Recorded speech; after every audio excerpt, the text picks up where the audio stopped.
Hello बच्चों, let's read the question. Question says the line lx plus my plus n is equal to 0 intersect the curve ax square plus 2hxy plus by square is equal to 1 at the point P and Q.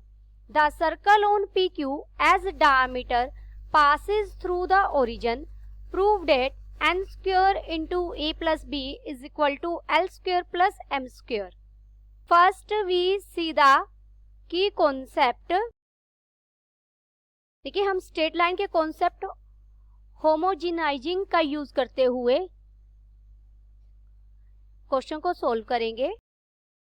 होमोजिनाइजिंग किस किस के बीच में करेंगे? जो हमें given curve दी गई है with the help of line, with the given line. देखिए, पहले क्वेश्चन समझते हैं.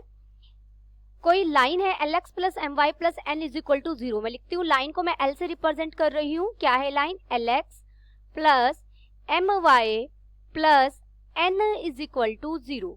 और कोई c कर्व है ax square plus 2hxy plus by square is equal to 1. ये लाइन इस कर्व को, मान लीजिए ये रैंडम कोई भी कर्व है, कोई भी कर्व है, इसको एक लाइन, ये जो L लाइन है 2 पॉइंट्स पर कट कर रही है. ये कर्व C है और ये लाइन L है.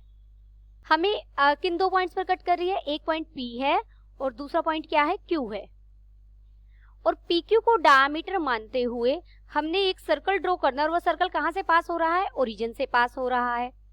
PQ को डायमीटर लेते हुए ये कोई सर्कल बन रहा है और मान लीजिए ये मैंने पॉइंट लिया ओरिजिन. तो हमें ये चीज प्रूव करनी है. अब देखिए, हमें एक कर्व दी गई है और एक लाइन दी गई है. अब ये अगर PQ डायमीटर है तो जो ये OQ लाइन बनेगी और OP लाइन भी बनेगी, इनके बीच में कितने डिग्री का एंगल बनेगा? 90 डिग्री का एंगल बनेगा. क्योंकि डायमीटर जो ऊपर सर्कमफ्रेंस पर एंगल बनाएगा वो 90 डिग्री का बनाएगा इन दोनों कोड्स के साथ. तो अब हम क्या करेंगे? ax स्क्वायर प्लस, देखिए जो कर्व की इक्वेशन है इसे होमोजीनियस बनाने के लिए पहली 3 टर्म्स तो क्या है? 2 डिग्री में है. यानी पीछे वाली टर्म जो -1 है इसे मैं -1 स्क्वायर लिख सकती हूँ. इसे भी हमें होमोजीनियस बनाना है. और इक्वेशन 1 से, इक्वेशन 1 क्या है? lx प्लस my, l की इक्वेशन को मैं इक्वेशन 1 बोल रही हूँ, is equal to minus n हो जाएगा. यहां से lx plus my divided by minus n किसके इक्वल हो जाएगा? 1 के इक्वल हो जाएगा. और ये वैल्यू यहां रख दीजिए. तो हमारी कर्व की इक्वेशन क्या बन जाएगी? होमोजीनियस बन जाएगी. 2 डिग्री में होमोजीनियस.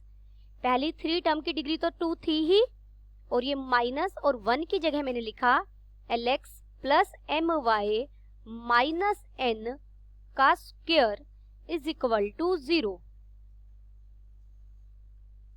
अब देखिए, अब इसे हम सोल्व करेंगे.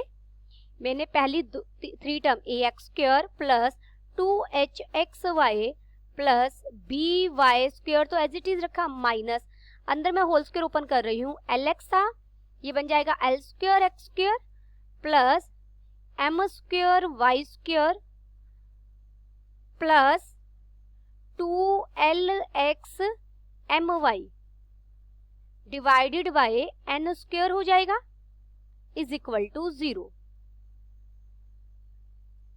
यहां से मैं x वाली टर्म्स को अगर कलेक्ट करके लिखूं तो x वाली टर्म क्या मिलेगी? यहां से a है और minus l square by n square, और ये पूरी x स्क्वायर की टर्म मिलेगी.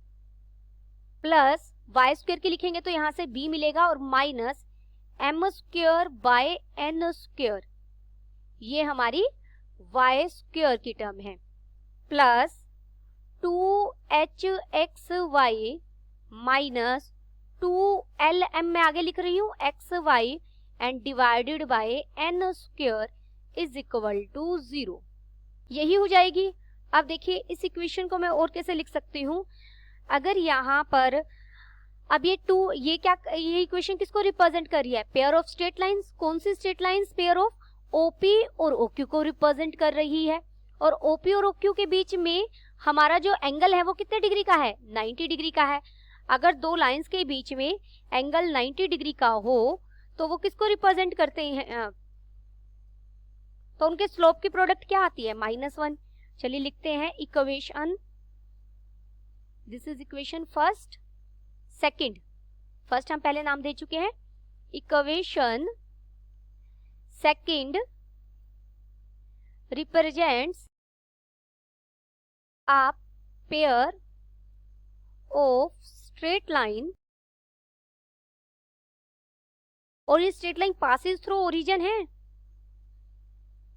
ऑफ, मैं लिख देती हूँ O Q and O P, और एंगल जो पी ओ क्यू बन रहा है वो कितने डिग्री का है? 90 डिग्री का है। thus slope of OP into slope of OQ is equal to -1। अब स्लोप देखिए, कोई लाइन अगर ओरिजिन से पास हो रही है तो उसकी इक्वेशन क्या होती है? y is equal to mx, c plus c, तो c वाला कांस्टेंट 0 हो जाता है, यानी y बाय x किसको रिप्रेजेंट करता है? m स्लोप को रिप्रेजेंट करता है। तो गिवन इक्वेशन को, जो हमारी इक्वेशन सेकंड आई है, इसे मैं कन्वर्ट कर रही हूँ y बाय x की फॉर्म में। तो ये बन जाएगा, देखिए मैंने लिखा b minus m square by n square, y square था यहाँ, इसे मैंने x स्क्वायर से डिवाइड कर दिया। थ्रू आउट मैंने इक्वेशन सेकंड को x स्क्वायर से डिवाइड कर दिया, plus 2h minus 2lm, l के ओर में भी n ले लिया और m के ओर में, डिनोमिनेटर में n स्क्वायर था ना, तो मैंने l बाय m और m बाय n लिख लिया, l by n m by n, और y बाय x बन जाएगा यहाँ पर, plus a minus l square by n square is equal to 0। अब इसमें जो y बाय x है, हमने उसे क्या, y बाय x को क्या मान लिया? Capital M। देखिए वैसे तो स्लोप को हम स्मॉल m से रिप्रेजेंट करते हैं, लेकिन यहाँ स्मॉल m स्टेटमेंट में यूज है, ऑलरेडी m उसने यूज किया हुआ है, तो मैंने इसलिए कैपिटल M यूज मान लिया।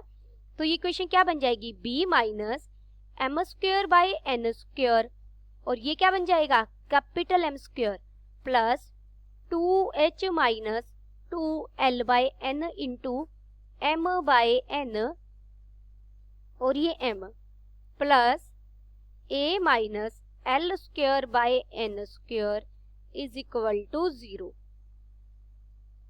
अब ये क्वाड्रेटिक इक्वेशन बन गई m में। यहां से हमें m की दो वैल्यू, दो रूट्स मिलेंगे। This is a quadratic equation in m having roots m1 को एंड m2। देखिए जो m1 m2 वैल्यूज मिलेंगी वो हमें इन लाइंस का स्लोप मिलेगी। मान लीजिए m1 इसका मिलेगी और m2 इसका मिलेगी, तो दोनों का प्रोडक्ट कितना आना चाहिए? 90 डिग्री का एंगल बन रहा है इनके बीच में, तो दोनों का प्रोडक्ट आएगा -1। देयरफॉर m1 m2 की प्रोडक्ट कितनी होनी चाहिए? -1। लेकिन यहाँ दो रूट्स की प्रोडक्ट में देखूं तो हम कैसे निकालते हैं? जो कांस्टेंट टर्म है, यानी कांस्टेंट टर्म है a minus l square by n square divided by x square का कोफिशिएंट। x स्क्वायर का कोफिशिएंट क्या है? यानी m स्क्वायर का coefficient b minus m square by n square. तो यहां से a minus l square by n square by, मैं चलो एक बार लिख देते हैं, b minus m square by n square equal हो गया -1 से के। यहां से a minus l square by n square equal हो जाएगा हमारा m square n square minus b के। तो ये बन जाएगा a प्लस b इक्वल हो जाएगा l square by n square plus m square by n square. और इसे मैं क्या लिख सकती हूँ? a प्लस b के साथ n स्क्वायर आ जाएगा इधर, और राइट हैंड साइड में बच जाएगा l square plus m square. यही हमें प्रूव करना था। Hence we proved that a plus b into n square is equal to l square plus m square. Hope you understood it well. Best of luck.